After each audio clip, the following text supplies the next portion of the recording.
You may have seen videos like this and photos like this on the internet. They may look like they came straight out of a dystopian future film, but they're real and originated near Great Salt Lake. For example, at the beginning of August 2025, one dust storm was so large it reached Utah County, which is about 70 miles away. So, what are dust storms and why are they happening? Dust storms happen with a combination of three things. You need strong winds, you need a dry surface, and you need small particles, silt and clay. This is Kevin Perry, an atmospheric sciences professor at the University of Utah. He knows a lot about lake dust. The dust that comes off of Great Salt Lake moves into the surrounding communities, and there are dust storms and there are dust events. Dust storms are worse than dust events. There's only a couple of dust storms a year, but there are a lot of dust events. And the dust storms can reduce the horizontal visibility down to less than a mile, and can, raise the concentrations of particles in the air to very unhealthy levels.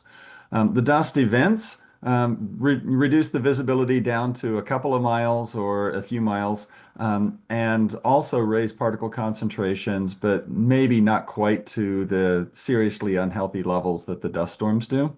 Dust events tend to be smaller. Yeah.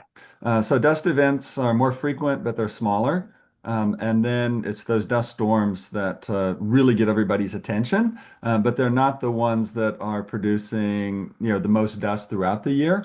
Due to gaps in monitoring, we don't actually know if dust events are increasing in frequency. The state currently only has 6 monitors for dust, and most of those are located south of the lake in Salt Lake County.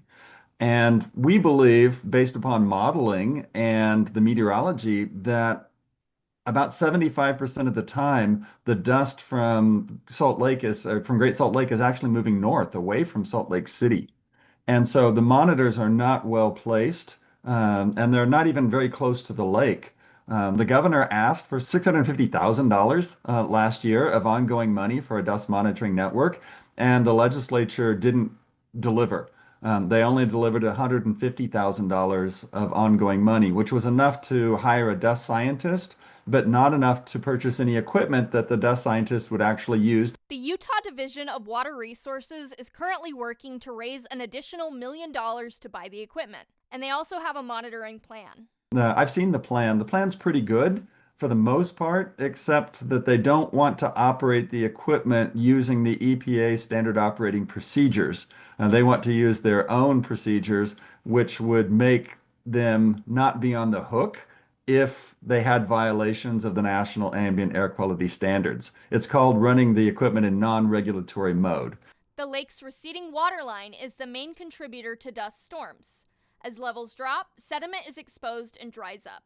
Then it gets swept into nearby areas during windstorms.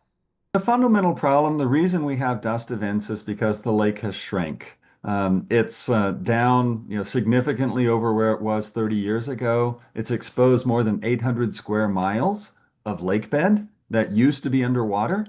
And it's that 800 square miles where you have these dust events coming off of the lake.